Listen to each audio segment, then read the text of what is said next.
Good evening and welcome to another edition of the best in paranormal talk radio, Beyond the Darkness. I'm Tim Dennison for Dave Schrader. A very interesting, very compelling show for you tonight, folks. And I tell you, one of my major interests, not only the UFO world, but the world of ancient Egypt. And our guest tonight is going to tie those two worlds together for us. He was born and raised in Wilmington, Delaware. Gary Parker attended the University of Delaware and moved to Los Angeles, California in the late 1970s. He worked in the real estate business and became a developer, lived in the Sherman Oaks, California area for 25 years, or 25 years rather, and decided to try his hand at writing movie scripts. He created Parker Rose Productions with his writing partner, Marjorie Rose. They were lucky enough to have written and sold a few scripts in Hollywood. They had one movie made titled Thank Heaven, starring Jenny McCarthy. And Gary has been a member of the Writers Guild of America for 22 years. Then after a compelling dream, Gary sets out on a journey of his lifetime to restore the Great Pyramid and the Sphinx. So tonight we'll talk a little bit about that and the revelation in a NASA photo that leads to the discovery of an alien message and how it ties in with the Great Pyramid. So we'll welcome to the program, Beyond the Darkness, Gary Parker. Good evening, Gary. Hey, Tim. Thanks a lot for having me on. Well, thank you for being with us, my friend. Sure. I tell you, it's a compelling lead and a compelling story. I'm going to shut up for a little bit and let you tell your story. Tell me first, where does this intersect, or how does this start for you? How do you make the transition from writing movie scripts to in this dream that you had to all of a sudden you have this fever for ancient Egypt and to restore the Sphinx and the Great Pyramid? Yeah, Tim, it's totally insane. It's unbelievable. What happened was I always come up with kind of big ideas. And in Hollywood, I was with my writing partner, Margie. She was more the writer. I was like the big idea guy. So what happens is I was sitting at home one day, and I thought, I wonder if there's a way that I can help promote world peace. I know that sounds insane, but I thought, how can one person do that? But I thought, wouldn't it be cool? I came up with an idea. I said, wouldn't it be cool if the whole world, could be involved in a project? And the project being restoring the Great Pyramid and Sphinx. Now, when I say restore, I don't mean to working condition. I don't mean to make them look perfect. I mean, when you look at the Great Pyramid and the Sphinx, they're falling apart. Mm-hmm. Egypt is $284 billion in debt. They have rolling blackouts throughout Cairo. And I said, I wonder if I could put some, like globally crowdfund a restoration project, and when I say not restore it perfectly, but put some stucco on it. Now, when I say stucco, I don't mean stucco like on a house. I mean on the second smaller pyramid right next to the Great Pyramid, they have stucco that's still there from ancient times, from like 6,000 years ago. So you get a sample of that, and then you kind of make a stucco like that, and you put it on the Great Pyramid and on the Sphinx, and you make it look nice. So being a real estate developer, I've built homes in Los Angeles. And I thought, well, you know what? It would, and I ballparked it at around $7 billion to do this project, and it would take between probably 6 to 10 years to do. So I said to myself, you know what? I could globally crowdfund the balance of this, but I need some money up front to get going. So I said, I probably need anywhere from $10 to $20 million. So I called a few of my producer friends, and I pitched them the idea. They said, Gary, this sounds like a Hands Across America, but you're tying in the whole world. We love this idea. I said, guys, do you have any billionaires' phone numbers or emails that I can contact so I can maybe pitch this idea to them? So, Tim, one of my producer friends gives me Sir Richard Branson's email address. Oh, wow. Sir Richard Branson. Yeah, unbelievable. So he goes, Gary, do not tell him where you got this. I said, dude, it's in the vault. Don't worry about it. I'm not going to tell anybody. And another producer gave me Elon Musk's email. Okay. Mm-hmm. So, these guys are huge. But then I'm thinking to myself, what's the Great Pyramid? You want guys who kind of think they're kings anyway, or pharaohs. So anyway, I email, this was the next day. After I came up with the idea, I emailed Sir Richard Branson, right? And I figured there's no way he's going to email me back. Tim, I email him, I say, restoring the Great Pyramid. That was my heading, restoring the Great Pyramid and Sphinx, Egypt, blah, blah, blah. Tim, the next morning, I get an email from him. The next morning, man. And he says, Gary, I don't know how you got my email. He said, but I love this idea. He said, I would love to be a part of the restoration of the Great Pyramid and Sphinx. And he said, but this would take so much work, and you have a lot of work to do. So I emailed him back, and I said, Mr. Branson, thank you so much. I actually called him Sir Richard. I said, thank you so much for getting back to me. And he actually gave me the phone number of his foundation in New York. He said, Gary, contact them, and I've already emailed them this. So if you're for real, I would love to be part of it. So I thanked him. I said, look, I have months of research to do. Don't worry about it. I'll get back to you in a few months. He said, and he emailed me back and said, thank you. As soon as I sent that email, 15 minutes later, Elon Musk did not email me back, but a lady by the name of Gwyneth Shotwell, who is the president of SpaceX, she emails me back. I didn't know who she was. And she said, but it said Gwyneth Shotwell, SpaceX. She said, Gary, Elon doesn't know how you got his email, but we both love this idea. And if this is a joke, even if it's a joke, we love this idea. And if it's for real, we would love to be part of it. So, Tim, I get 2 billionaires emailing me back the next day. So I'm thinking, oh, my God, this is really going to happen. So anyway, that's your answer to how I went from writing scripts to this idea, okay? Now, and remember, first go ahead, of all, I'm sorry. Gary, what are the odds? I mean, think about it. I mean, most of us would sit around if we had a dream like that we thought, you know what, we're going to take a shot in the dark with this. And even if we had somewhat of an experience of even having those type of contacts or being in that type of business where we were renovating anything, right. Even if we decided we were going to take that type of shot, I mean, the odds of 2 billionaires in the span Forget about it. Yeah. Tim, it's impossible. But then I thought, my God, I'm the luckiest guy in the world. Well, let me say this too. Okay. If you've ever tried to write a script and sell it in Hollywood or do a pitch, like you go to a studio with a producer and your writers and you pitch a story, Tim, it is so hard to do that, and it's so hard to sell anything. And I've been really lucky where I have sold a few things, and I did have a movie made. So maybe that gave me a little bit of ego, like, hey, I can do this. But I'm telling you, Tim, in my head, I was thinking hands across America. I could bring the whole world together and peace. So it all had to do with a positive vibe. And for some reason, maybe my email, it resonated with these billionaires and Gwyneth Shotwell.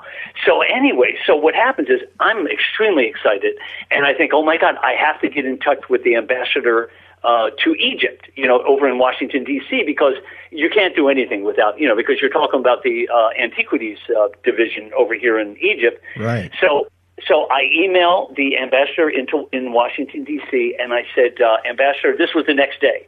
I said, I'm taking a shot in the dark here, but I have a couple billionaires that are interested in doing this.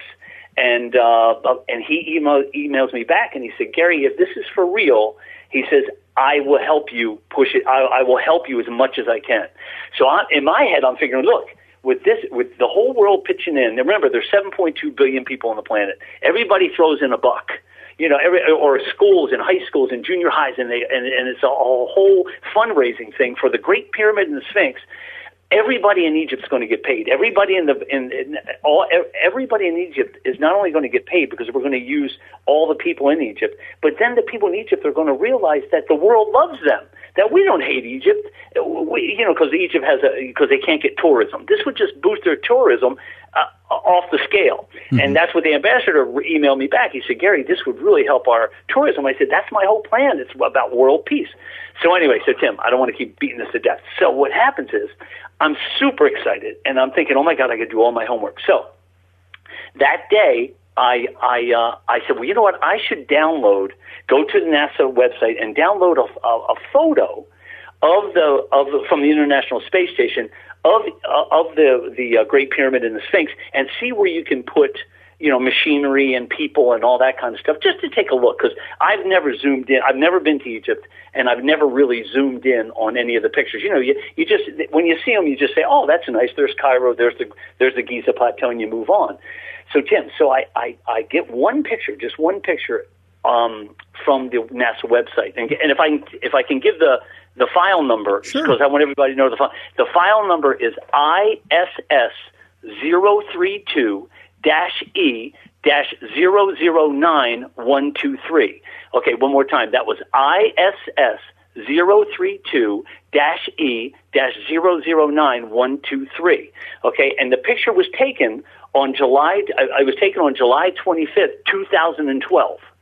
But it was downloaded onto the internet on July 26th, 2012. Okay, so anyway, so I get the picture and I zoom in on the Great Pyramid. But like I said, most people don't zoom in. They just see it from a distance. As you know, the International Space Station takes it from about 200 miles above Earth. Mm-hmm. And it's a cool looking shot. So Tim, as I zoom into the Great Pyramid, I see something on the south side of the Great Pyramid, and it looks like writing. It looks like shadows. And it looks like shadows. So I zoom in a little closer, and all of a sudden it starts to look like writing. Now, not English, but it looks like almost like Hebrew, or maybe some kind of hieroglyphics or something. And I've always been interested in Egypt, and I've watched all the ancient alien stuff and all that kind of stuff. So I saw it and I said, "My God, that looks like writing." So I zoomed in even closer, and it was even more clear. So I say, "Oh my God, that looks like writing." So I wrote it down on a piece of paper.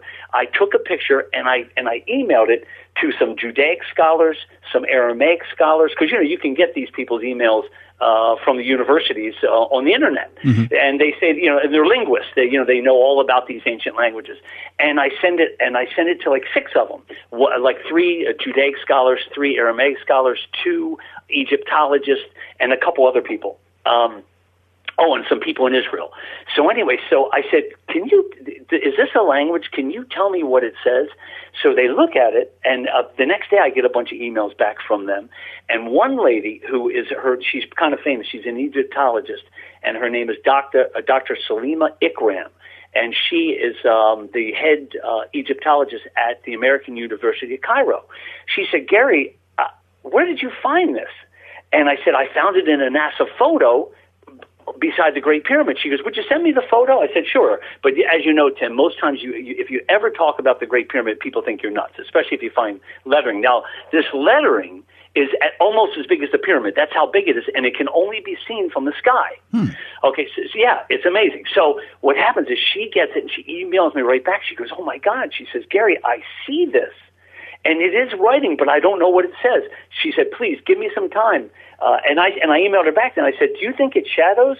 She goes, "There's no buildings on that area other than a museum where they have a pharaoh's boat, where they discovered a boat of the pharaoh." Okay. And she said, "But there are no buildings there that would cause these shadows to appear." And she said, "Gary, if you notice, a couple of the shadows, the letters, are going up onto the Great Pyramid." And I said, "It's amazing, isn't it?" She said, "Give me a little time. I'm going to work on this." I said, "Fantastic. Thank you." The other Judaic scholars and Aramaic scholars, they emailed me back, and they said, "Gary," like one said, "I see an I and an M." When I say I, like an I and an M, A-M. Mm-hmm. And one said, "Gary, I see a God or creator." And they said, "But we really can't make it out," because they all said, "We've really never seen a language like this."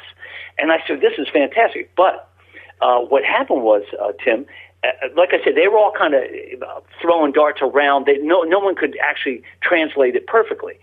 So not too far from those letters, and also I got to tell your listeners that on your website, they'll be able to download and see, or they can go to your website and see the letters I'm talking about, okay, and the position they are on the Great Pyramid. So anyway, so I found some ancient Hebrew written not too far from the pyramids, and I said, "Oh my God, that looks like that." And like I said, I zoomed in.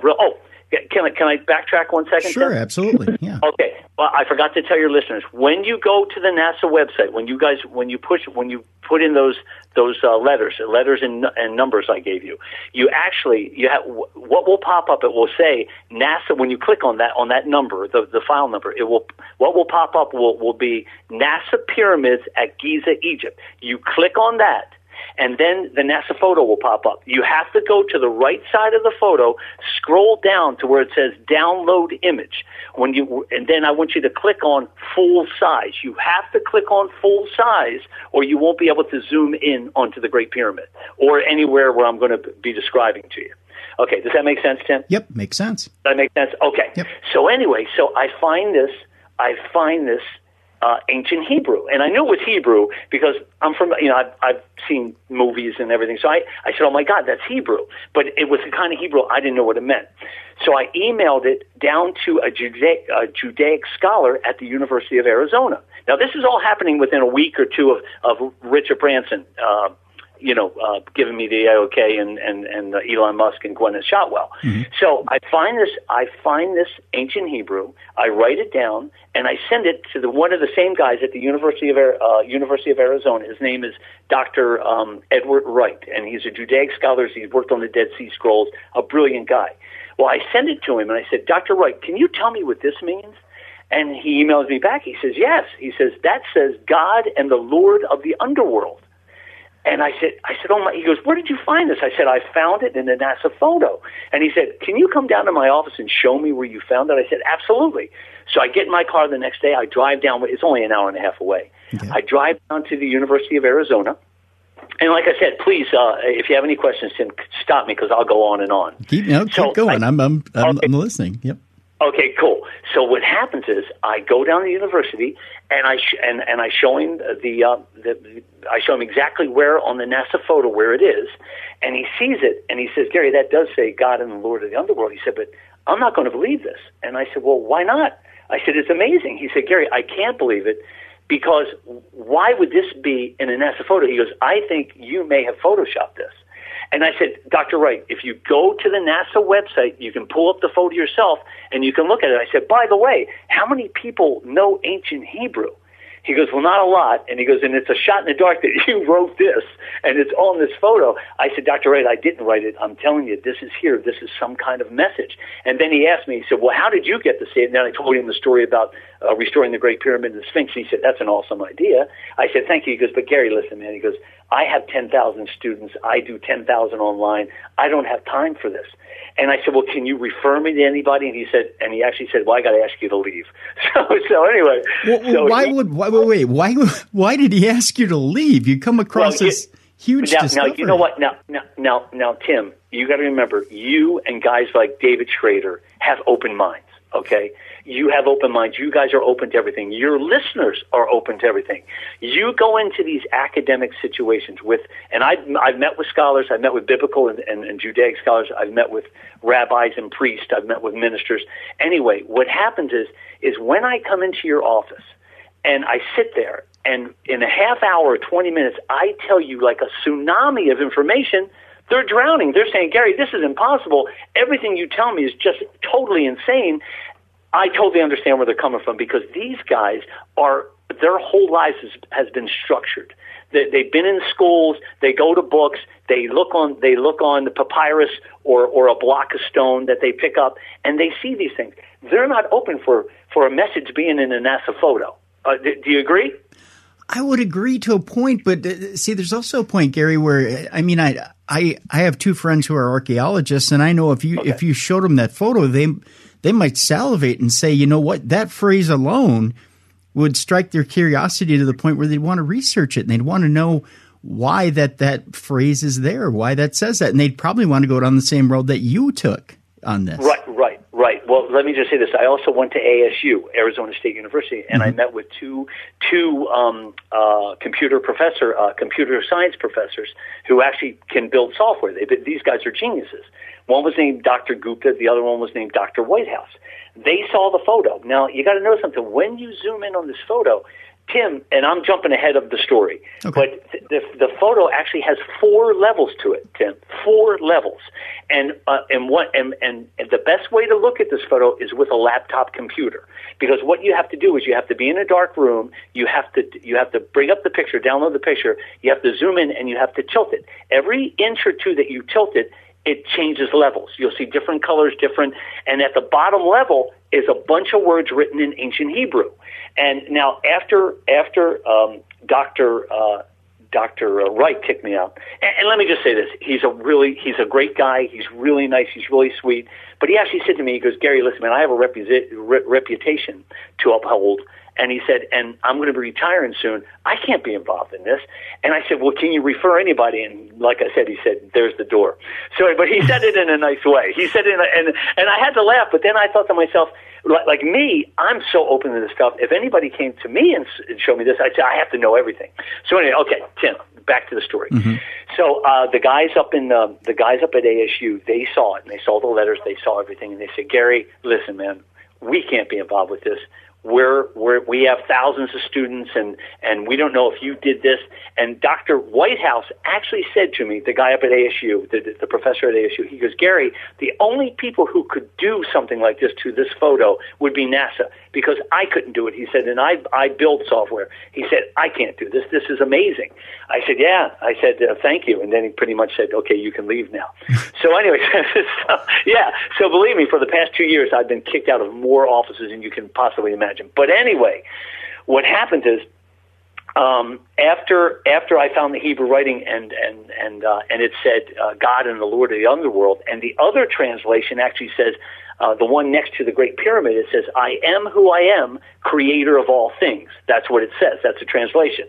So what happens is and I'm still getting ahead of myself because I'm going to explain how that translation came about. Okay. So what happens is I said, well, you know what? There's Hebrew writing in here, and so maybe I should go talk with some rabbis. So I said, I set up a meeting, and I go up and I meet. For the first meeting, I met with 2 rabbis, and the next meeting, I met with 3 rabbis, and they're all Orthodox. So they all know, but they really don't know ancient Hebrew. Mm-hmm. Like when they saw it, Dr. Wright's translation was perfect. And I know that for a fact now, and I'll explain that later. But these guys, they knew Hebrew, but not ancient Hebrew. So we're talking, and I'm showing them everything, and they said, Gary, listen. They said, beside the thing that says God and the Lord of the underworld, there's more Hebrew here. And I said, well, what does it say? They said, it's a date.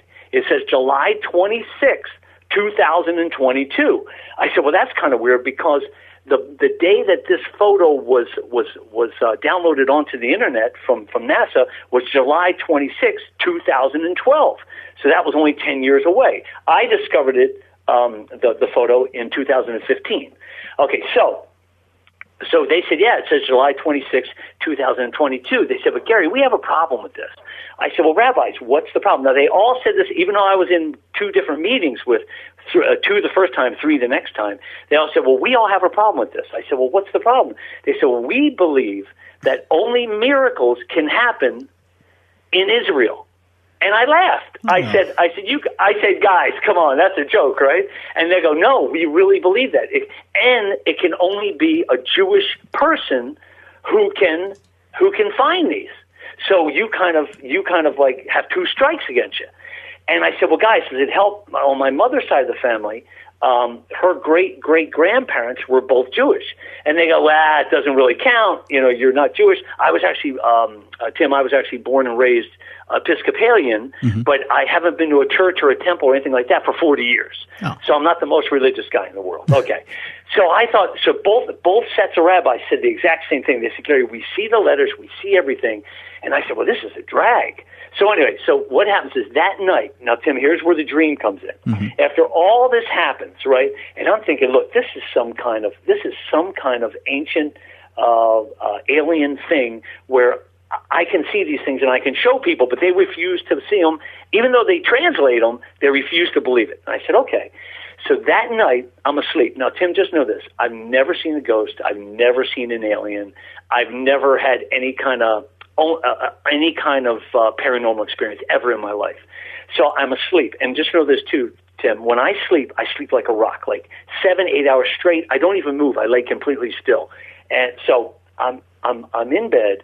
I fall asleep, and I have this dream. And in the dream, a man's voice comes. It sounds like in a tunnel, and it says, where did you come from? Where did you really come from?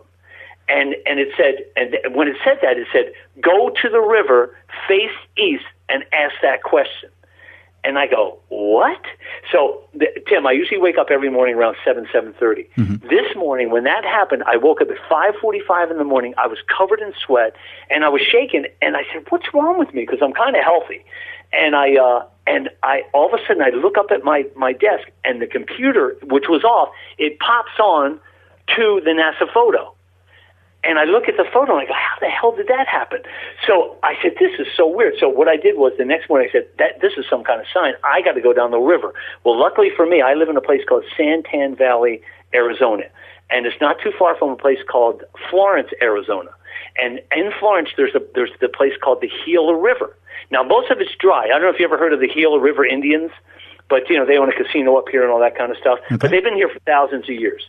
So in this one section in a small town of Florence, it's probably 300 or 400 yards off of the main road. There's a big, it's a river, but it puddles up, and it's like a huge lake area, but it's part of the river. But it's all dry up to that point. So I said, I'm going to go do this, man, because if this has to do with the Great Pyramid and the Hebrew writing and the alien writing that I found, I got to be part of this. So I get in my car. It's only like maybe a 3-mile drive. I go down to the river. I go to the riverbank. I take off my shoes and socks.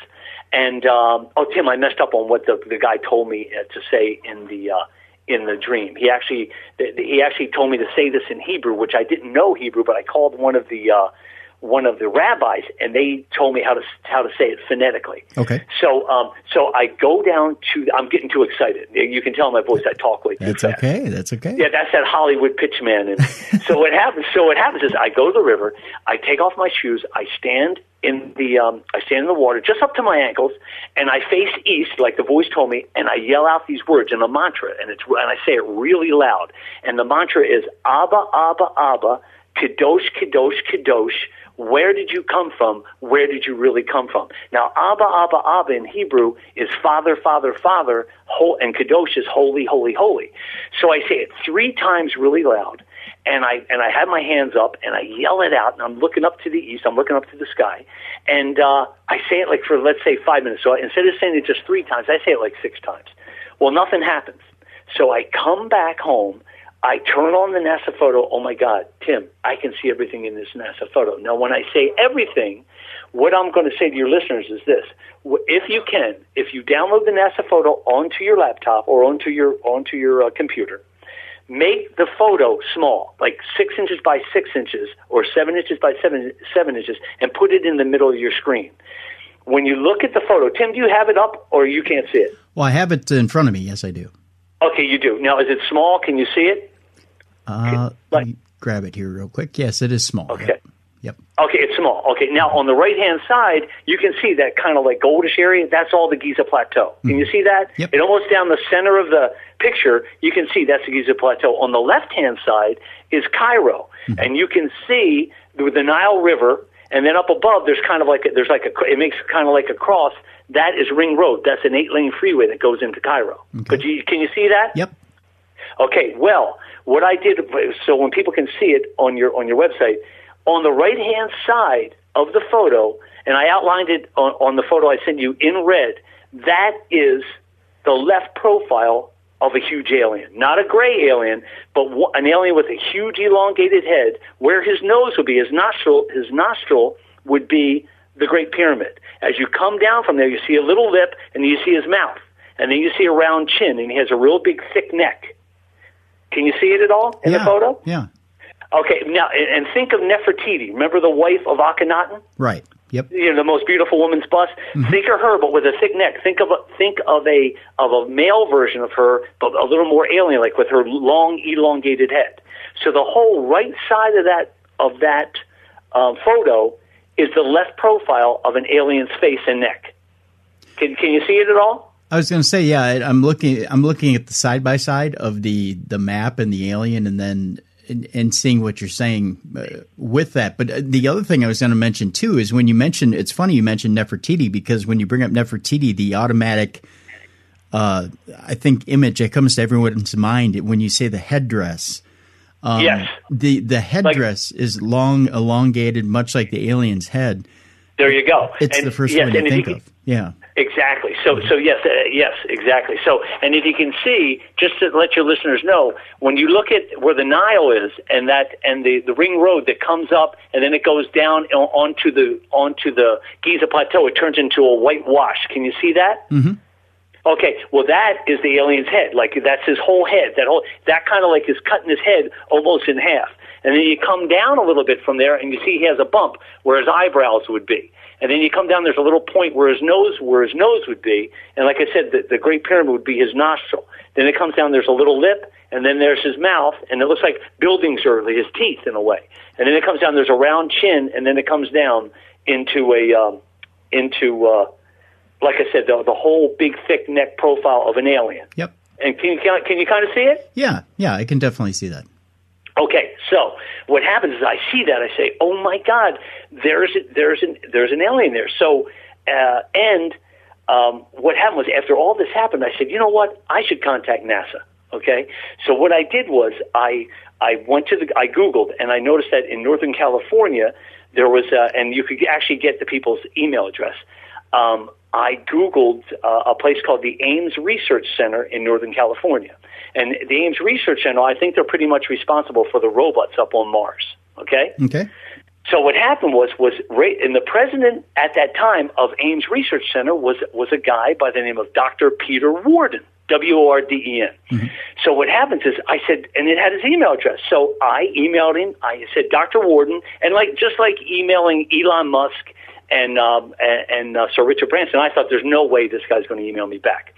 So I emailed him. I said, I made a discovery in the Giza Plateau. It has to do with the Great Pyramid. It has to do with aliens. Please allow me to send you the photo. Now, I figure they get at least 10,000 of these emails a day, okay? So, no exaggeration, Tim. 10 minutes after I sent the email, Dr. Worden emailed me back. He said, Gary, send me the photo. And believe me, I saved all this information. Mm-hmm. So he said, email me the photo. I emailed him the photo, and when I emailed him, I said, please be in a dark room. Please use a laptop computer, and you're going to have to tilt it, but email me back if you can't see the letters, the aliens. And I actually outlined the alien for him like I did for you guys. Right. So all of a sudden, he maybe 15, 20 minutes, the next morning, he emails me back and he goes, Gary, I'm having a hard time seeing it. And I email him back and I said, are you in a dark room? Do you have a laptop computer? He said, yes. I said, call me. So he calls me. This guy who runs the Ames Research Center, Dr. Peter Worden, he calls me. He goes, Gary, tell me how to do it. So I tell him how to do it. I'm telling him over the phone like I'm telling your listeners. He says, I see it. I said, okay, now that you see the alien's face, I want you to go to the Great Pyramid. He zooms in on the Great Pyramid. He goes, I see the letters. I said, now here's where the ancient Hebrew is. I show him that. I show him 3 or 4 more things. He says to me, Gary, let me get back to you in a few weeks. I got to talk to some people. Okay, Tim, 3 weeks after he asked me that he would get back to me, he retires from NASA, right? Mm-hmm. He retires from NASA. He gets together with Stephen Hawking, the famous physicist, and a Russian billionaire gives them $100 million to find extraterrestrials, and he cut off all contact with me. Really?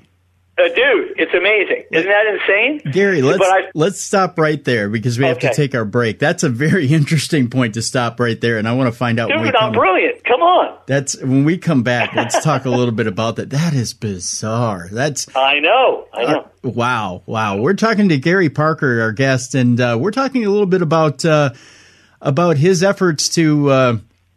I'm still blown away by that. To restore the Great Pyramid and the Sphinx and what he found while he was doing that. And believe it or not, he found some secrets in Hebrew that may have led to more secrets that led to aliens. And we're putting all the pieces together with Gary this evening on Beyond the Darkness. Stay tuned. More high strangeness comes up next here on Beyond the Darkness.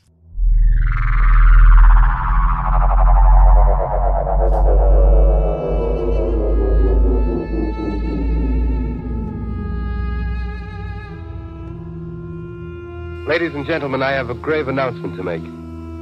Incredible as it may seem, both the observations of science and the evidence of our eyes lead to the inescapable assumption that those strange beings who landed in the Jersey farmlands tonight are the vanguard of an invading army from Beyond the Darkness.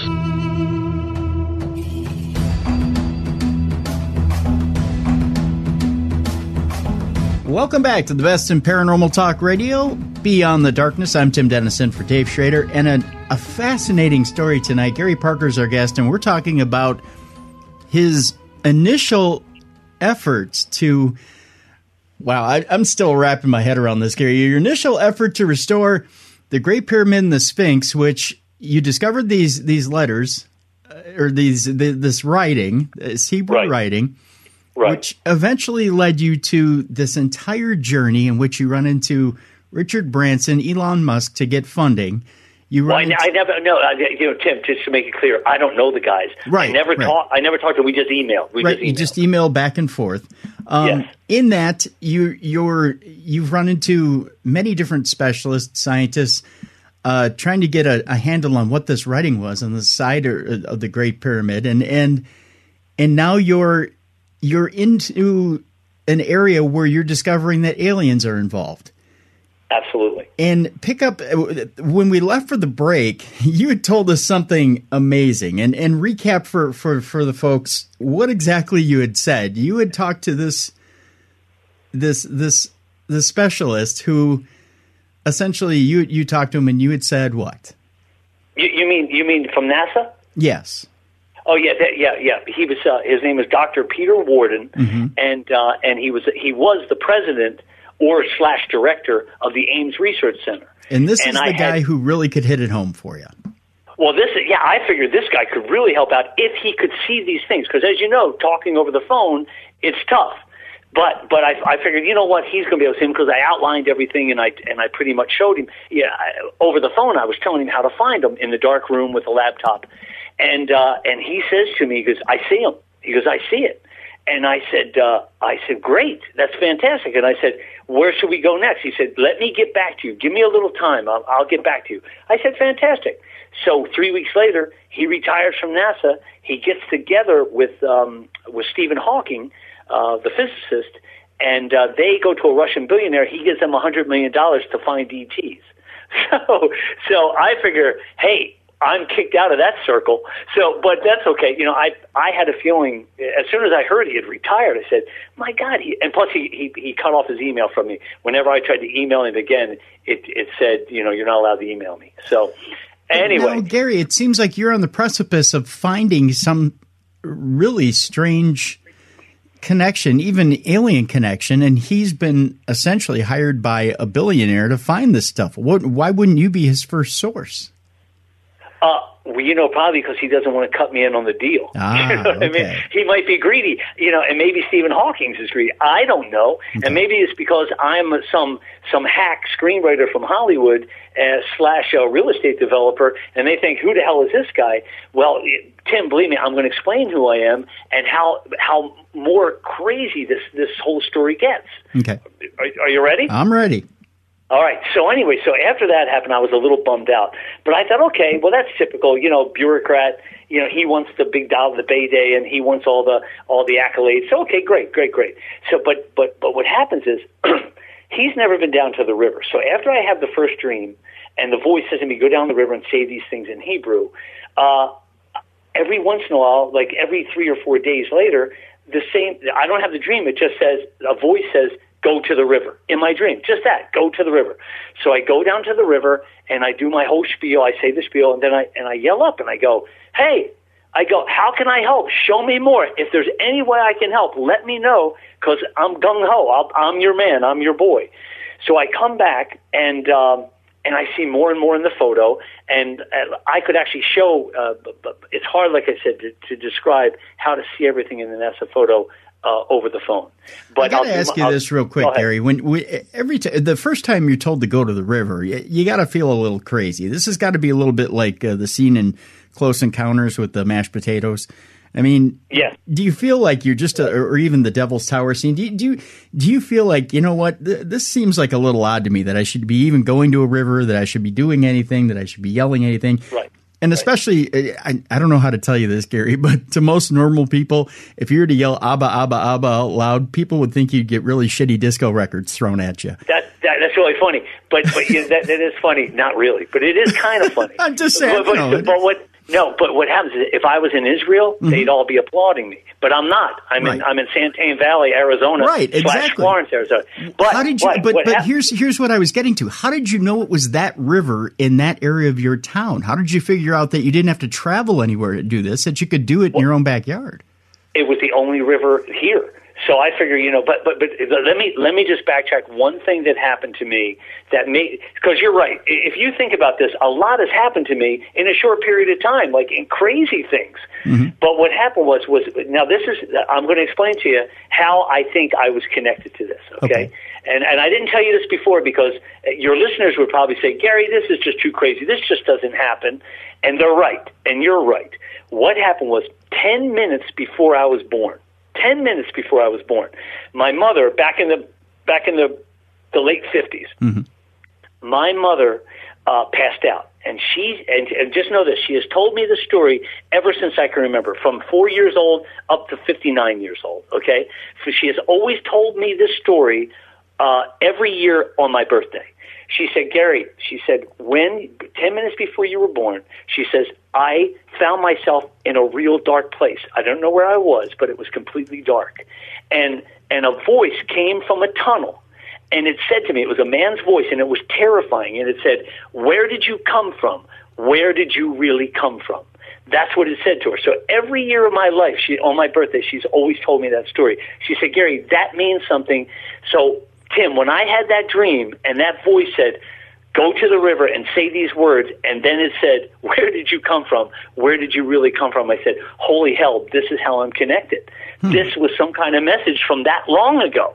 But for some reason, my mother had told me that story every one of my birthdays, every one, and she said, don't forget, this means something. And as a kid, I said, this is a crazy lady. It was probably some doctor. But she said, when she had passed out, it was probably somebody in the operating room. And she said that she was so terrified it took her months to get over it because she couldn't believe that voice had come to her. So anyway, that was my connection. That was my only paranormal experience. And I wasn't even born yet. So she went through it. I didn't. So, but when go ahead. Do you have a question? No, it's very interesting. And now there's one thought that does come to mind, though, in that if you'd been told that story over and over again, now, again, a dream analyst or a psychologist may say to you, well, if your mother had planted that seed in your subconscious, don't you think your brain could have brought that forward into the dream at the time you were having it? Yes, but I also think it was planted there so I wouldn't be afraid. Okay. I mean, that's just my opinion. Right. That's a good opinion to have. Yeah. Yes. So, and plus, I'm not a fearful guy anyway. This kind of stuff, I'm so excited about all this stuff. So what happens was, so over a period of a year and a half, I had been down to the river since almost 2 years. Now, let's say a year and 8-9 months. I had been to the river between 40 and 45 times.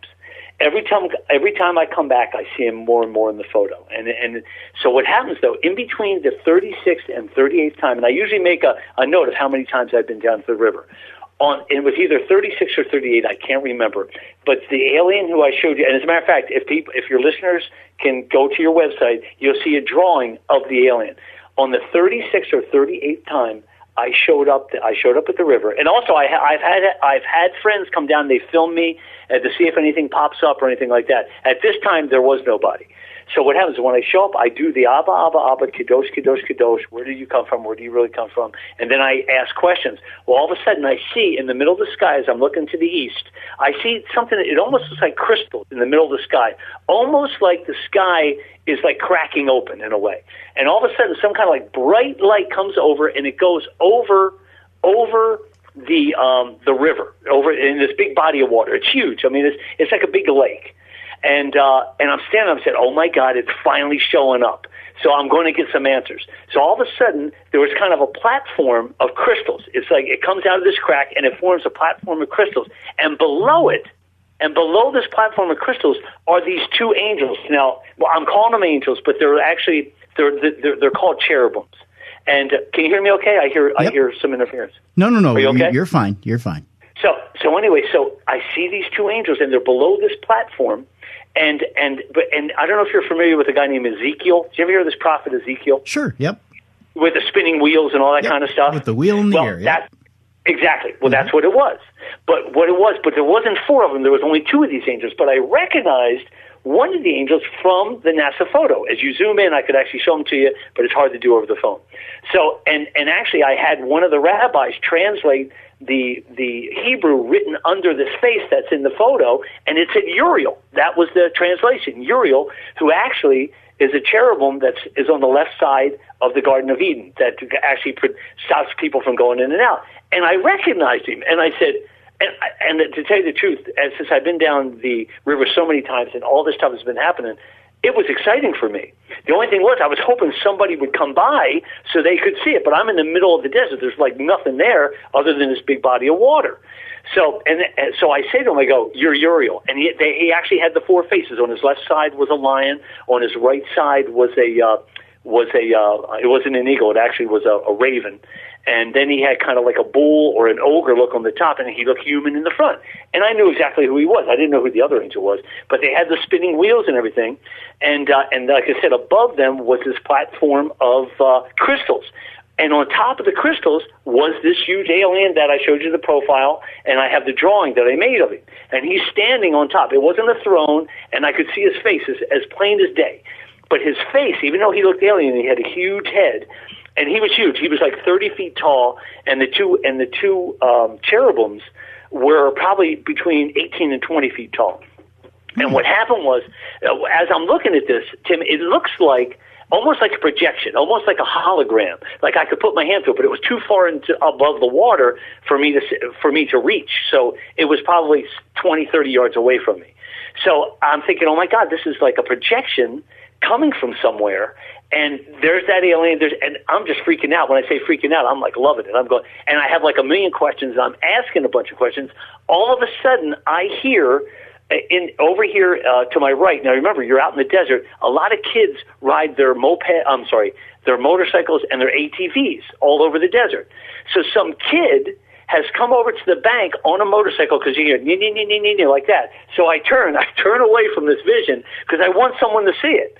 And I look at this kid, and he says, "Hey, mister, what are you doing in that water? It's disgusting." Well, it is. The water there is it's disgusting. Mm-hmm. So I said, "Kid, can you see that?" And I pointed to the whole vision there. And he goes, "See what?" The big guy on top, the big alien who I call Abba, which is father, right? Mm-hmm. He says, "Gary, he can't see us." And the kid says, "I can't see anything." And I said, "Dude, don't worry about it." I said, my feet were hot and I'm standing in the water. And he goes, "Don't stand there too long. It's disgusting." I said, "Thanks." He takes off. He couldn't see anything. So what happens is I'm standing there, and here's this whole like Ezekiel deal going on.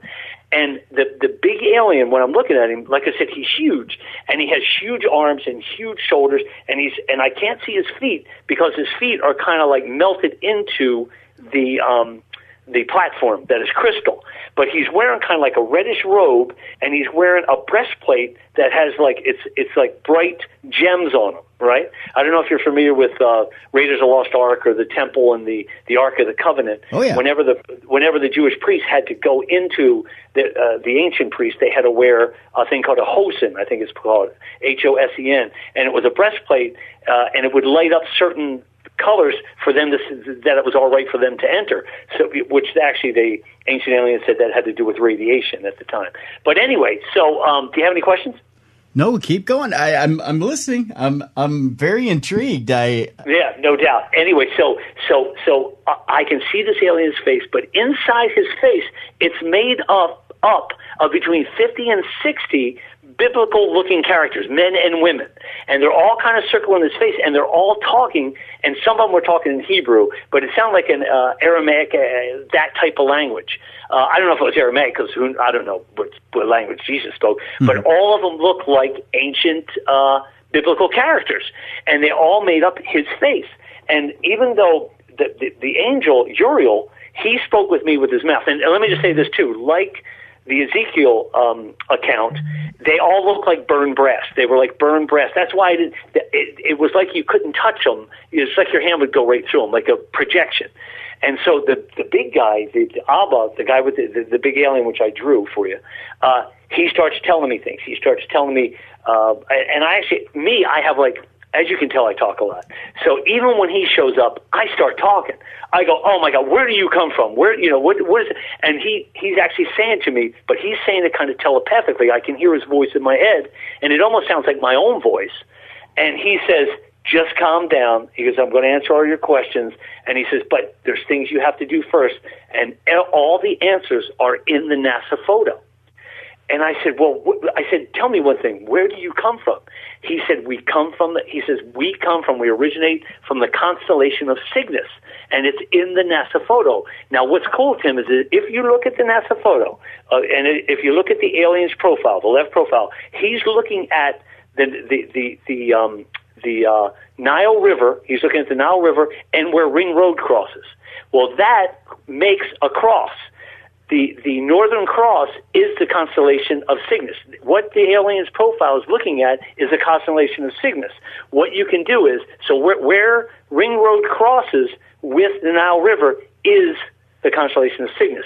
If you're on a laptop computer and you tilt it, you will notice that all the lights from Cairo, which is on the left-hand side, will disappear, and there will be 3 lights from the constellation of Cygnus. Now, I've taken this to 3 astronomers here in Arizona. They all refuse to believe it. They said, Gary, this is impossible. I've heard that so many times. So anyway, for your listeners, have them know that, and actually, I said, which planet in the constellation of Cygnus are you from? And he said Sadr, S-A-D-R. So I think maybe in one of your photos I actually circled it and I wrote Sadr on it. I don't know if you have it there. Yep. But it should be on your website. Yep. So anyway, and he starts telling me all these things, and he says, I said, when are you coming back? Are you coming back? Is this what this means? And he said, we're coming back on the date the rabbi told you. Well, the rabbi, one of the rabbis who found the date in the NASA photo was July 26, 2022. And I know that because of all this happening to me, I know a little bit about eschatology as far as what the Jews believe, Judaism. Mm-hmm. So, and I said to him, I said, will they have to build the third temple? Are you familiar with this? No, go ahead and tell me what that is. Just real quick. King David, David and Goliath. Right. Yeah, King David, king of the Jews, he had a son named Solomon. Solomon built the first temple. Right. The first temple is where they housed the Ark of the Covenant. Okay. Mm-hmm. Yep. And it's in Israel. It's on the Temple Mount. Mm-hmm. And the Babylonians came in and knocked it down. And they put all the Jews in exile. And 400 or 500 years later, I can't remember the king's name, but they rebuilt the second temple. Okay, so and they put to put the Ark of the Covenant back in and all that kind of good stuff. But then 70 years after Christ was crucified, the temple was knocked down by the Romans. Ever since then, the Jews, when you see them, the Jewish people, especially the rabbis and the Orthodox people, and regular people, you can see them when you see pictures of Israel. They're davening or praying up against the west wall. That's the Temple Mount. Are you familiar with that? Yes, I am. Yep.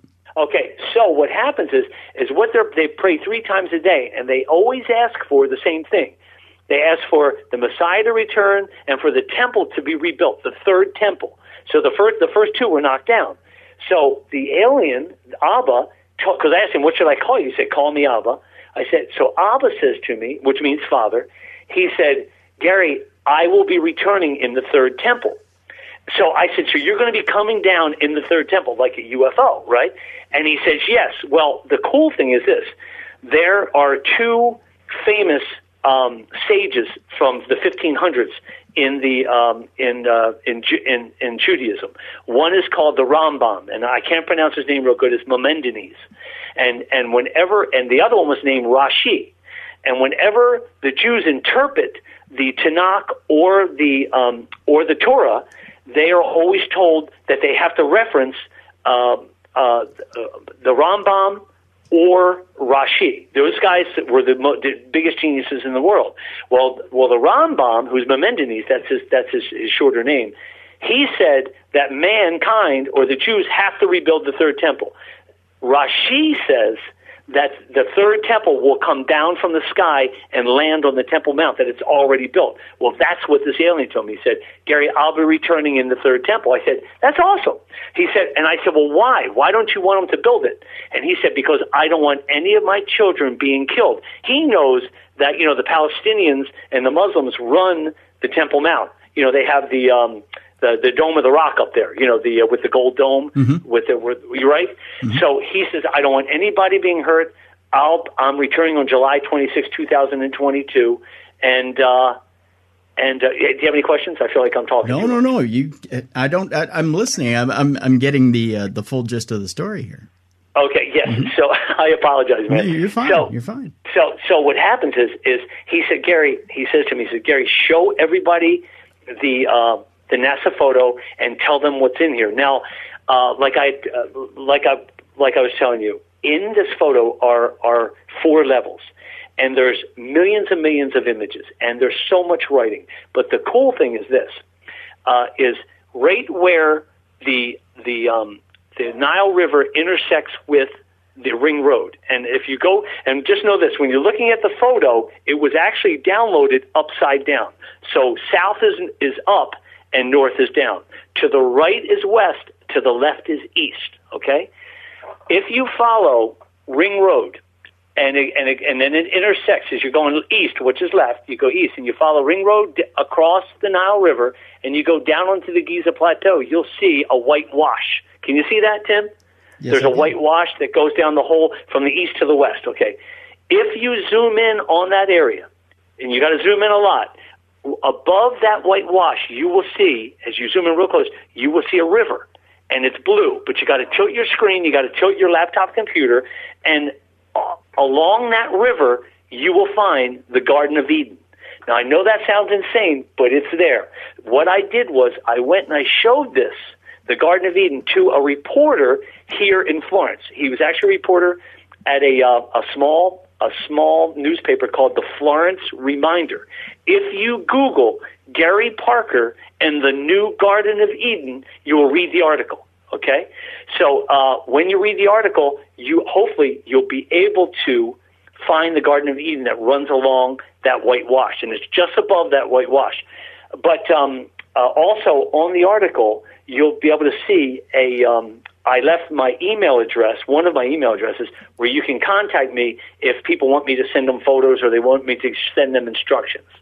So, yes, actually Google Gary Parker and the new Garden of Eden, and you'll be able to read what the reporter saw. Now, so, yes, it's amazing, and it blew him away, too. So, and the article is a couple years old. So, any questions? Nope. I'm kind of taking this all in. It's it's a lot. I know. It's a ton. It's kind of like getting hit by the fire hose here, to be honest with you. Yeah, it really is. But and people say to me, "Well, Gary, what is it? Is it religious? Is it aliens?" It's both. You might say to me, "Well, Gary, how did all these images get on this photo?" Go ahead and say that, Tim. How did these images get on this photo, Gary? I know, right? So that's funny. So what happens is now you guys got to remember the alien told me this stuff. When I met him in kind of the Ezekiel whole deal, the whole vision thing. What it is, the Great Pyramid, everything begins, everything ends, and everything will begin again with the Giza Plateau and the Great Pyramid. The Great Pyramid is a machine. It never stops, and it works on vibrations. What happens is when I found all these images, I said, I wonder how these images ended up on this one photo at 2012. Because what I did is I went to 2013, and you can't see the images anymore. What happened was I went back to 1999. I pulled up all the satellite images, not only from NASA, but also from the Egyptian Road Department has a satellite. Mm-hmm. So I pulled up the images from 1999 up until July 26, 2012. So I pulled them all up, and I noticed that the letters that are written beside the Great Pyramid, they started off way at the top of the alien's head, way at the top of the picture. As time went on, 6 months at a time, the letters kept getting closer, closer, and closer. And on July 26, 2012, they were right beside the Great Pyramid.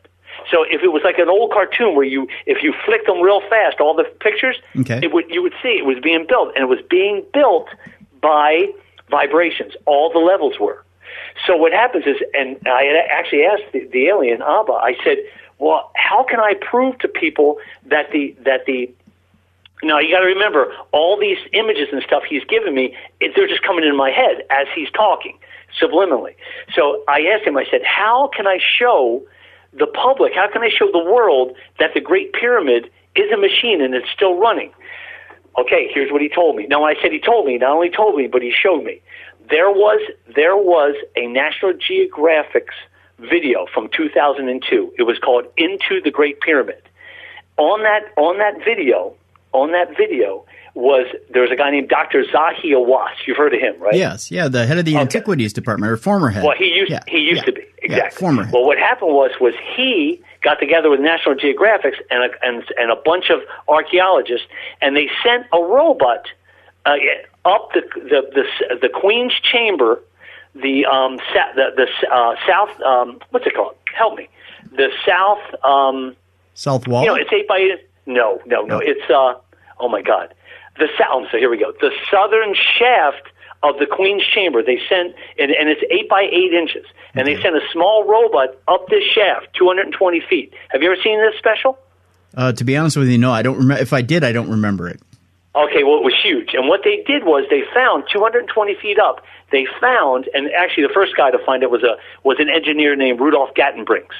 And they actually found a block 220 feet up, and on the block was copper fittings. Well, the problem with that, Tim, was copper hadn't been invented till 1,500 years after the pyramids had been built. So they said, how did copper get into the Great Pyramid? So what they did was they sent sonar up the shaft, and they realized that the block that the copper fittings were on was only 4 inches thick. So what they decided to do is they were going to drill a hole and put a fiber optic camera into the hole and see what was on the other side where the copper fittings were, correct? Yep. Okay, am I making sense? Yep, you're making sense. So what they did was National Geographic's Zahi Hawass, and the host was named Laura Green, real pretty archaeologist or host. Anyway, what happens is they sent the robot up there, they drilled a hole into this thing. They put a fiber optic camera into the hole. What they see is on the back end, 7 inches away from this block, from the first limestone block with the copper fittings, is another block. And it's just a block. Well, on the block, the problem is now remember, this is the Abba, the alien, telling me this. On the block, when they put the camera in there, the light was too bright. It was way too bright. And what happens is you hear the lady, Laura Green, the host of the show, she says to Zahi Hawass, she says, what are those black marks on the wall back there, on the back wall? And he says, they're just cracks. Well, when I first saw it, I thought to myself, how the hell does he know they're cracks? No one has seen that for 6,000 years. So, and she says, well, are you sure they're cracks? And he gets angry, Zahi Hawass, and he goes, yeah, they're just cracks. Well, to tell you the truth, they're not cracks. They're actually a binary code, which I actually showed to the ASU professors. Now, what happens is that binary code is forming a picture. When the fiber optic camera took a bunch of pictures, that was in 2002. Mm-hmm. They were not shown to the public until 2011. Okay, what they said was they showed these pictures, and they showed one, and the experts said that they were numbers, that these photos represented numbers. One was a number 20, one was 100, one was 1. Well, Abba told me they weren't. What they were was a picture, especially under the number 20. In that, if people get it on their laptop computer, and and actually I drew a picture of it, and hopefully you have it on your website. It's under the number 20. It's actually 3 people sitting in a crystal throne that's flying over a crystal city of pyramids. And what it is and then remember, this is Abba telling me this. Okay, and actually I drew a picture of it because after I downloaded it, I saw it. I could see everything. It's actually 3 people, and one is he's a real tall guy. They're black. There are 3 black people. Mm-hmm. It's a man, it's a woman, and a child. And the man is real tall. He's about 8 feet tall. Even though he's sitting, you can tell. He's wearing a mitre hat, like the Pope wears. It has a huge crystal on the top, and it has a small crystal up by his forehead. He has his son sitting on his right shoulder. He has his right arm around his father's neck, and the kid is wearing a small mitre hat or a Pope hat with a small crystal in the front. And the man has his right arm around a beautiful woman who's sitting, and she's facing us in the picture, and I actually have it drawn there. And she's reaching out her right hand up to us, like beckoning it to us. And Abba told me that those three people are Ptah, Sekhmet, and Nefertem, and Ptah and Sekhmet are the creator gods from ancient Egypt. And that's who they are. And he told me that's who they are, and he said, Gary, you have to draw this picture. Well, I'm no great artist, but I think I did a pretty good job if you look at the photo. So if your listeners can look at the photo that was taken by National Geographic in 2002 and released in 2011, and they compare and they have to be in a dark room, they have to look at it, make it big, make it small, use a magnifying glass, they will see three people sitting in a crystal throne flying over a whole city of crystal pyramids. Does that blow you away or what? Yeah, I'm looking at the comparison right now between the photo and the drawing. It's hard to see. If you're looking at it flat, it's really hard, Tim. Yeah, but if you go home tonight and you look at it and you make it small, you make it big, you play with it, because I think it was purposely blurred. Okay. Because Abba told me, he said, Gary, he said, you're going to have an uphill battle here. And I said to him, I said, am I the only one doing this? And he said, no. He said, do you remember the movie Close Encounters of the Third Kind? Yeah. Do you remember that movie? Yep. Okay. Do you remember they sent messages to a bunch of people, but a lot of people didn't make the connection? Right. I made the connection. At least I'm one of them. So anyway, so there you go. So now, lastly, or one last thing, I said to the alien, I said to him, I said, since this all ties in to Judaism and to the Third Temple and to prophecy and to a Jewish help me with this word, eschatology, I said, in the Torah it says that now get ready for this, Tim. This will blow you away. Okay. I said to him, I said, Elijah is supposed to come back. You've ever heard of Elijah? Yes. Okay, he was a prophet. And I said, it's like either Moses or Enoch or Elijah is going to come back. I said, can you tell me who, because I know it's not me. I said, I'm your boy. I'm your messenger boy. I don't know who I am. I said, but can you tell me who Elijah is? And he said, yes. And he gives me this name, and get ready for this, Tim. All right. He says, Elijah is Dr. Christina Hayes. And I'm thinking, who the hell is Dr. Christina Hayes? Mm-hmm. So I come home after that, and I'm walking on cloud nine because I'm thinking, oh, my God, I just saw an alien. I can prove to people that he's in this NASA photo. I can show them the Garden of Eden. I can show them everything. And I also know who Elijah is, the reincarnation of Elijah. So I come back and I Google this lady. She runs the religious department at Yale. So I'm going like, oh my God, how am I going to tell this lady she's the reincarnation of Elijah? And I heard it from an alien that was 30 feet tall, standing above water. Now, come on, Tim, it's impossible. But I figure this Abba told me to do it. I have to do it. Uh-huh. I email her and I say, Dr. Hayes, I'm really sorry. I don't mean to bother you. Please know that I discovered this, and I hope you'll take a look at it. And I sent her the picture, and she emailed me back. She says, well, Gary, what does this have to do with me? I don't, what's NASA? And I said, Tim, I actually laid it out. I go, you're the reincarnation of Elijah. Click. So there you go. It's like, so I'm hoping, because you and Dave Schrader mm-hmm. and all your listeners, you guys have an open mind. I'm hoping that eventually I can get her to look at this, and we can all see it together, and we all won't freak out when it shows up in Israel.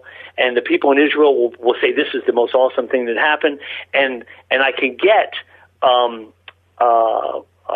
Dr. Christina Hayes down to the river with me, yelling up, and then it will open her mind. I don't think she'll ever do it, but I can't stop. You know what I'm saying? I know you can't stop, Gary, but man, that's a tall order. Dude, tell me, are you crazy? But then again, remember, a day after I emailed Sir Richard Branson and Elon Musk and Gwyneth Shotwell and the guy at NASA, I get it right back. So I think I'm on the right track. I can't give up. I'm never going to stop.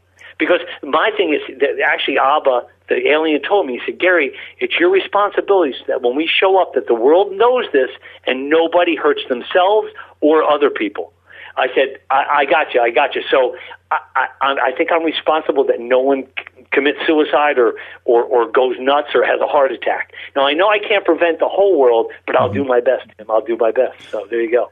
All right, so now I'm going to throw a couple of different questions at you here, Gary. Go ahead, dude. I wanted you to flesh this out, and I wanted to find out how certain things fall into this entire journey that you've been into.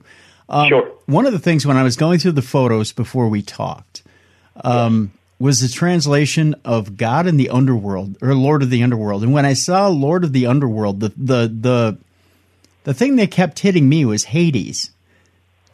Does Hades fit into this picture at all? Absolutely. It's right in the photo. I don't tell a lot of people about that because when I showed it to 5 priests, okay?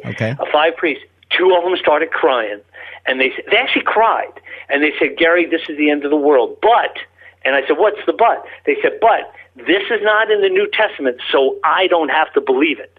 That's what all 4 out of 5 told me that. 2 as they were crying. Okay, so I said, guys, that's the weirdest thing I ever heard. I said, you all say your prayers wanting to see God. And Jesus is in here. He's in here too with the alien. That was my second question. But go ahead with the first one with Hades. Yeah. So Hades is right next. As a matter of fact, you know the river that runs through hell is called the Styx. Mm-hmm. Well, what happens is when you look at the photo and Ring Road runs all the way through, well, what happens is the river stops at about right where there's a big lump. There's a big lump in the just as the lump starts to go down, the river turns from blue to red, and that's the river Styx. So yes, Hades is 4 times the size of the Garden of Eden. So yes, and it's on the right-hand side. But I don't want people to freak out because, like I said, I have grown men crying, saying, Gary, this is the end of the world. And I want your listeners to know it's not the end of the world. It's going to be the end of the world as we know it. So apocalypse, the definition for apocalypse is unfolding, uncovering information. And this photo is uncovering all that information. So go ahead, what's your next question? So you kind of alluded to it, and that is, how does Jesus fit into this whole thing? Yes, Jesus is in here, and I can show you exactly where it is. Like if we were sitting together, I can show it to you, and you say, "Oh my God, it is there." It's the whole story of man's origins and everything. Jesus is a big deal. He's actually in here in 3 places. Number 1, he's on a cross, but he's not nailed to a cross. He's tied to the cross. Mm-hmm. Okay, and in the photo. Just like, remember I told you that God has, I called him God, Abba has he has all human faces. He's made up of all these human faces. Right. Like 60 of them, 50 to 60 of them, men and women. Yep. Well, Jesus, in his face, he has 7 people. He has and I'm going to say that he has 7 souls, whereas Abba has thousands of souls. So what happens is like I said, Jesus is in here in 3 places. In the Garden of Eden, have you ever heard? You've heard about the Garden of Eden, where when God kicked out Adam and Eve, he put a flaming sword. Mm-hmm. You've heard of that, right? Yep. In front of the tree of life. Well, what happens in the photo? Jesus is the flaming sword. On his left side of his face, it's on fire. His right side, he looks like Jesus. On the left side, he's on fire, but he is lighting the way to the tree of life, to God, and to what's written on the Lamb. Okay, which is written on the Lamb, which is in God. God is actually sitting in between. God is actually sitting. I'm sorry, dude. I'm turning this whole thing from an alien thing into a religious thing, but they're the same thing. That's okay. But in between the tree of life, and actually her name is Asherah. In between Asherah, sitting on the bank of the river, is God. He's got a bunch of faces. God, in his left hand, he's holding a lamb. Written on the lamb are the words in ancient Hebrew, God and the Lord of the underworld. It's written on the lamb in his left hand. Above him, right beside God on his right side are 2 elephants. There are 2 elephants on his right side, and he's bigger than the elephants. So, and above the elephants is Jesus, and he's He's, like I said, half of his face is on fire, his left side's on fire, and he is lighting the way to the tree of life, to God, and to what's written on the Lamb. And like I said, what's written on the Lamb is God and the Lord of the underworld. You may not know this, but Satan or the Lord of the underworld, it's not like a devil type guy. Right. He's actually works with God. Everybody works for God. In the photo, it shows that everybody works for the guy who I met at the river, who is Abba. So yes. So he's there. I could show it to you, and you would see it. Tim, you would say, Gary, I see it. But and I'm like the messenger boy, like I said. So I could show everybody. I could show you the Garden of Eden. And let me just say this: it's amazing. It's just phenomenal. And like I said, on both sides, like I said, Ring Road as it goes through, on both sides of Ring Road is the Tree of Life. And actually, Enoch, I don't know if you ever heard of Enoch. Enoch was the guy, he was a great-grandfather of Noah. Mm-hmm. When he went to heaven, he wrote this all in the book of Enoch, that he could see 10 heavens. Well, they weren't 10 heavens, Tim. They were 10, what are they called? Dimensions. They were 10 dimensions. And as you tilt the picture, when you're looking at it on a laptop, it changes dimensions.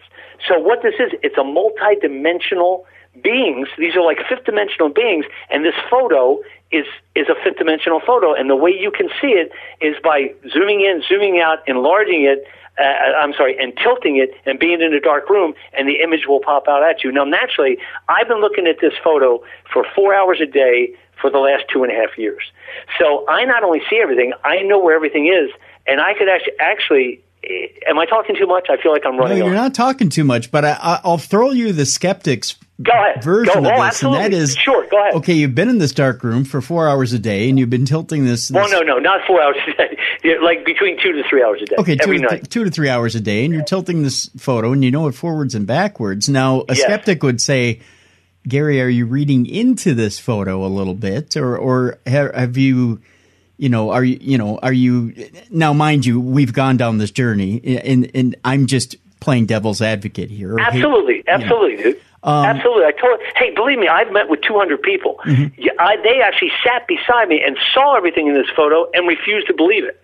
Now my friends and family, they all see it and they say, Gary, you got to pursue this. You can't stop, which I won't. But yes, Tim, if we over the phone and over the radio, absolutely. You'd say, nah, the guy's nuts. If you look at it, and if you were sitting with me, I could show it to you.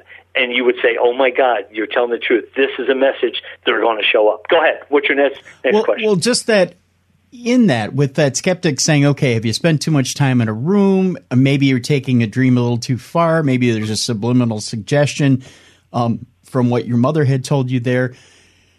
Have you, or did you in this process ever stop to consider at one point or another that maybe it was the imagination of a Hollywood screenwriter, maybe taken a little too far? Did that ever pop up in your head? No, because the letters beside the Great Pyramid that freaked everybody out, they're there. And they're only in this photo. They're only in the July 26, 2012 photo. As you know, July 26, 2012, when this photo was downloaded, 5 months after that date was December 21st, 2012, which was the Mayan calendar. Okay. So, and know this. I also went to the Sun and Moon Pyramid in Mexico. I didn't go there, but I pulled up photos. Mm-hmm. This writing is beside the Sun and Moon Pyramid. So yes, so it's undeniable. You'll see everything. Okay. Whether or not you'll believe it is a whole other thing. But my whole deal is people will see it. They are eventually going to say, oh, my God, this is a message, and they won't be so frightened when it shows up, when it lands on the Temple Mount on July 26, 2022. So ultimately, as an everyday person sitting in America, when this date hits, yes, how does it affect the average person? Well, they'll probably have heard about this, and they'll probably have already looked at it. So they'll probably say, this is going to be the coolest thing on the planet. I think they're going to be excited. Is life going to go on? We're not, there aren't going to be earthquakes and tremors and fires and floods and no, the rapture thing. No, that's not going to happen. Okay, because this being, actually, I talked with some Harvard religious scholars, and they said to us, Gary, They said, we believe that God is a spirit, that he doesn't have an arm and legs and head. And I said, okay, granted. I said, but the person who created us, because it's right in the photo, the whole creation of us, I said, is this person. And he came from Cygnus constellation and the planet of Satyr. And these are the people who created us. But who created him, I don't know. And I asked him, and he did not tell me. So yes, is God a spirit? He might be. But the people who created us has a head, has arms, legs, and big shoulders, and there you go. Go ahead. What's your other question? Well, my other question is, so let's say you've nailed it on the head. These are the people who created us. We've got, it's a firm confirmation. It can all be traced back. We can even let's say we can even find the planet, the galaxy, the constellation, everything. Right. At that point, do you think humanity still accepts it? Because people are still so rooted and ingrained in dogma that I don't think that they could take what it is that you've put down here and go, you know what, I can buy into it. No, you're absolutely right. Because like I said, these religious people, the problem is they're so wrapped up in a book. God is way too big to be in any one book. Plus, the books were written by men.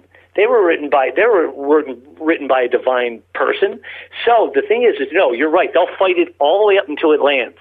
You know what I mean? So yeah, there's no way. But hopefully they'll look at the photo. They'll realize I'm telling the truth. They'll read my article that was written in the Florence Reminder.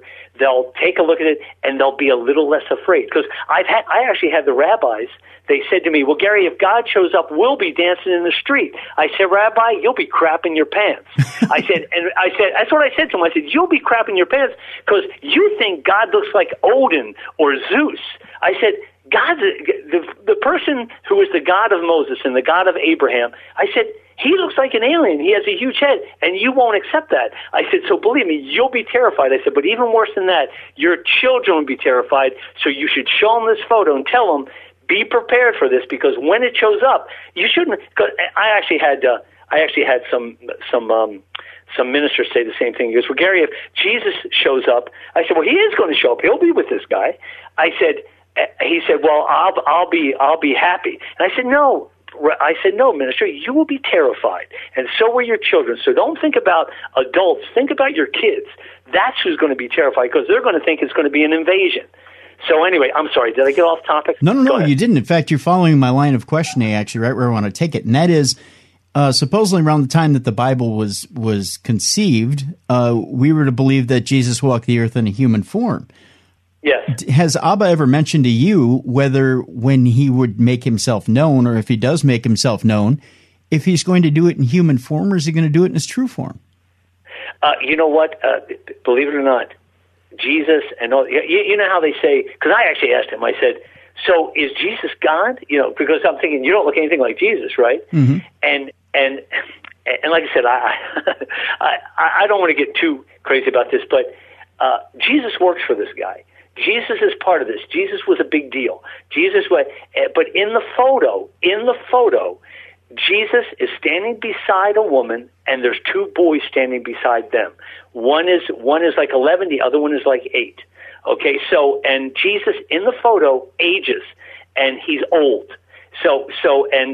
Like I said, in the photo, he's not nailed to a cross, he's tied to the cross. And there's a lot of Hebrew writing all around him, but the Judaic scholar and other people would not translate it for me. So it's all there. So yeah, he is a big part of this. But, like I think something about, and I don't know a lot about the Bible or the Torah and stuff, but people say, well, the rapture and Jesus is going to come down on a cloud. Well, the only cloud he's going to come down on would be the eye cloud, because he's not going to come down on a cloud, because that would be even more terrifying. Right. So no, the vision that Abba showed me at the river. Did you ever see the movie? And I always got to go back to movies, because most listeners and you and I know these movies. Sure. Do you remember The Day the Earth Stood Still with Keanu Reeves? Yeah. You saw that. Yeah. Do you remember the thing that landed in Central Park? It looked like a big globe, and it kept spinning like it was a multi-dimensional craft. Do you remember that? Yeah. You do? Mm-hmm. Okay, that's what it's going to look like. That's what's going to land on the Temple Mount. It's going to be a big circular thing that constantly revolves, and it's going to be a multi-dimensional craft. And the Garden of Eden and all that stuff, the new Garden of Eden, is going to be in there. That will be the third temple. That was I was shown that by Abba, by the alien. So yeah. So I'm sorry, did I go off topic again? No, you didn't, but you said something very interesting that kind of tripped my spidey sense here again. Go ahead. You said that there's the picture that was shown of Jesus and a woman and two children, or two sons. Yeah, two boys. Two boys, right. Are we to assume then that he grew old, as most rabbis would, and had a family? The way the picture shows it shows that he got old, and his kids had a bunch of kids, like a ton of kids. So, and also in the picture, the woman beside him gets old. So they both get old together. And so yes, that's in the photo. So, and I could show it to you. But here's the kind of cool thing. You know how when people say, "Oh, if you believe in Jesus, you're forgiven for your sins." Okay, like it's like a filter thing. Well, in the photo, there is right beside the Garden of Eden. There's a serpent. It's a huge serpent. It's huge, and its tail runs the entire length of hell. Okay, of Hades. Okay, but as it crosses the river Styx, the tail of the serpent goes right through Jesus's head, who's on the cross. He's on the cross, and it goes right down the middle of his body. And there's all this Hebrew writing on it, which I don't know, and the tail goes all the way down the middle. Now there's like spirits on the right side. They go towards the tree of life. The spirits to the left side, they kind of go back to the river Styx. So I thought to myself, well, wait a minute, is this the filter they're talking about, like forgiving your sins? You have to go through this serpent. And then it goes down through Jesus, and then are you forgiven for your sins? So it's all in here, but me, I'm not a biblical scholar. I don't know how to interpret it. All I know is what I see and what I've been shown. So, and I don't have all the answers, but I could show people. Mm-hmm. And believe me, you would see it, Tim, if we were sitting there together. And even though you say, well, Gary, there's a lot your imagination, I do have a great imagination. You're right. But not this great. I am no Stephen King, believe me. So I have to ask this question. We've dealt with the biblical side of things. Has Abba told you that why or if or how we would ever have disclosure of a race from another planet, or if that would happen along with this apocalypse, as you put it? Yes. What's going to happen is this. When they come back, we are going to first of all, he's going to give everything. Let me just say this. I know a lot of people hate when I say this, but the Jewish people are his chosen people. He is going to stay with them. He's going to be in their country. He's going to give them everything first. And then when I say everything, they will not have anybody die. They will not have anybody sick. There will be no more wars against Israel. Like they'll almost like a dome over the place. You won't be able to attack them. They will be given everything. Now, in our world, things won't change that much. You know how like people say, well, when Jesus comes back or when God comes back, there's going to be a king. There's not going to be any kings. We're going to have presidents. We're going to have the world's going to go on. There's going to be rich. There's going to be poor. People are going to die, but not in Israel. They're going to get everything, and then they're going to do a trickle down. So they're going to start sending us stuff. And information, everything, and all of our world leaders, and hopefully they'll include me because I'm hoping I get a front row seat. They're going to invite people to be on the Temple Mount and to get a lot of knowledge. So what it's going to do is, and it's not going to happen overnight, but what's going to happen is man's going to evolve technologically. We're going to evolve, technologically and also spiritually. And what's the last one? Well, I can't remember. But anyway, so we're going to evolve. Mm-hmm. And the end game is this. We are going to assist these beings in going out into space and colonizing planets. That is our whole deal. That's what we're going to do. Because we've always heard, at least on this show. I know, it's crazy, man. Yeah. And on other shows, we've heard, well, these beings are coming to us to help us because we're the monkeys in the cage. We're the uncivilized ones. So you're saying it's the opposite. We're actually going to go out and help colonize planets. Well, not for a while. For a while. But know this, too, Tim. There are thousands of great pyramids on thousands of planets in thousands of galaxies. We're just one of many. And these beings manage us and others. But in order for us to venture out with them, they need us. Now, this is going to be amazing, but do you know how you look when you're looking at the Giza Plateau? Do you see all that gold? It almost looks like gold. A lot of it looks like sand, but it looks gold. Mm-hmm. Can you see it? Yeah. Okay. All that gold are souls. They use the power of souls to travel. So they're not going to come down here and kill us or eat us or do anything like that. They need us to evolve so our souls have more energy. And then when we pass away or we live our lifetime of 120 or 140 years, whatever, our souls go into this and we're projected, and it's all reincarnation. We go to other planets, and dude, it's almost like a soul factory. But we get to learn everything. We get to know what they know, and it's going to be awesome. It really is. I think you've managed to blow up just about every religion tonight that you could, Gary. Well, remember, most religions were created by men, and I don't think this guy has a religion. So, I don't know. But yes, that's what's going to happen. But it is going to land July 26, 2022 on the Temple Mount, and my job is for people to see it so they don't freak out and hurt themselves or other people, or North Korea doesn't shoot a missile at this guy. You know what I mean? Right. So I'm teasing. I'm trying to be funny. No, But I know. Yeah. You know what I mean? So that'd be irony right there. Abba shows up, and all of a sudden somebody picks him off, you know? Yeah, could you imagine? So anyway, but these beings are millions and millions of years more advanced than we are. They're fifth dimensional creatures. They I don't think they can go back in time though, like that movie Arrival. Mm-hmm. They can't go back in time, but they really can't go ahead of time either. It's all linear, but they manage thousands of planets with the same Great Pyramid on them, and some of the other planets are more advanced than us, and some of them are back in the Stone Age. So they're all in different levels of evolution. So, and like I said, it's all in the photo. Tim, I could show it to you. It's all in the photo. All right. Now, Gary, last question here for tonight.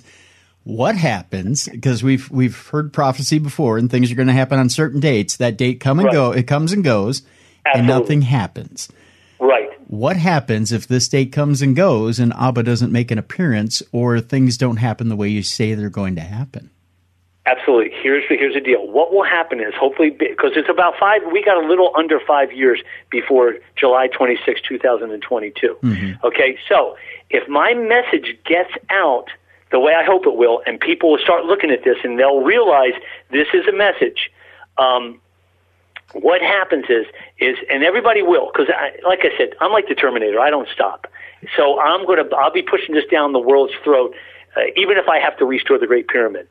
So, and remember, this all started from peace and love, me wanting to do world peace mm-hmm. and restoring the Great Pyramid. So that was the nucleus of this whole thing. Now, I actually asked him, I said, they told me what will happen if they don't show up. It will not be good, because we will not evolve, we will not be able to go out in the stars, and we will still be living the way we're living. Now, some of us are all right. Some of us don't care to know the truth. You know, they have jobs, they make movies, they have money, they go on vacations. They don't care to know the truth.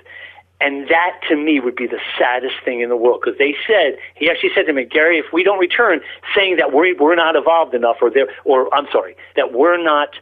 I didn't warn them enough.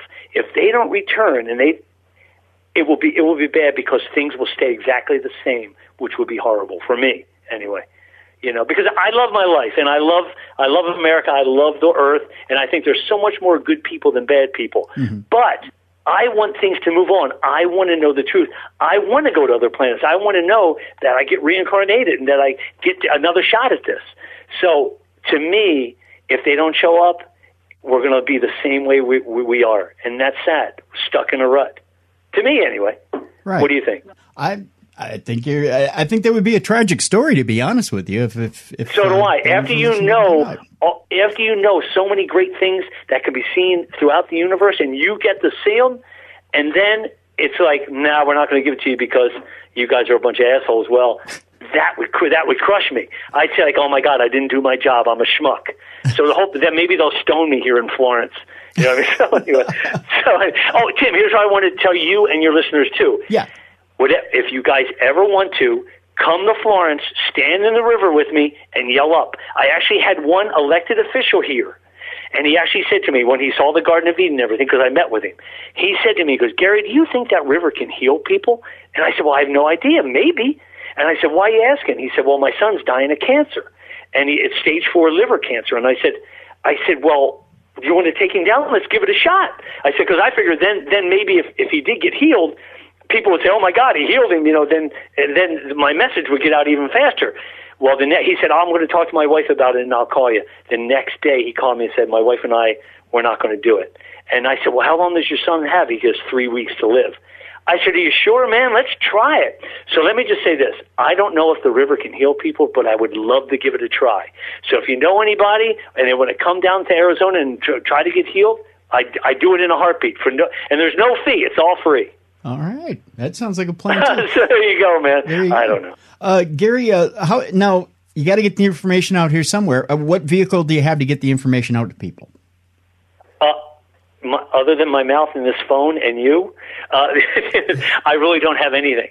I've actually, for the past 3 weeks, I've lined up this. You are my 6th radio show, and I have 4 more lined up. Okay. But Tim, I'm not the smartest guy in the world. Even though I know all these things, I'm not really that bright. I'm just some hack screenwriter, and I don't know about making videos and doing all that and getting things produced. Yeah, I had 1 movie produced, but someone else put the money up. Okay. So I'll do.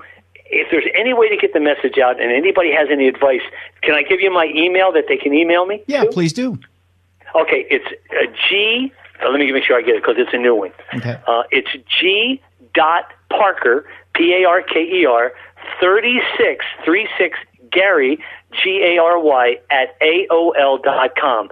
That's g.parker, 36 Gary, with 1 R, at AOL.com. And I'd love any advice and any help at all would be great. But I would love for them to go and read the article in the Florence Reminder, and I'd love to be back on your show if that's possible. Yeah. Because there's more things to tell you, even though you and I have just covered the spectrum of so many things. So right, and go ahead, Tim. I keep talking. Go ahead. No, you're fine. And as you gather more information and as you get some resources built up, and again, if you're interested in helping Gary out, email him and let him know. If you're a web designer, if you're someone who's an aspiring video student, or someone who wants to help Gary get his message out, get a hold of him and help him out, because it looks like he's got quite a bit of work to do in the next 5 years here. I really do, and like I said, I'm not that bright, Tim. Believe me, I'm really. Even though I sounded really smart, I think out of 400 people, I graduated like 600. Anyway, go ahead. Well, go ahead. We all have our talents, Gary. That's the thing. Yeah, there you go. So I'm a good messenger, and anyway, I keep talking. Stop me. Go ahead, Tim. You're okay. So we'll leave it at that tonight, folks. By all means, if you have a way to help out Gary and help him get the message out, email him at that email address at AOL.com. Gary, thank you very much for being with us tonight, and good luck in getting your message out. Thank you, my brother. That was awesome. It was really fun. Thank you very much. We appreciate it. And folks, join us again tomorrow night for more strange and supernatural here on Beyond the Darkness.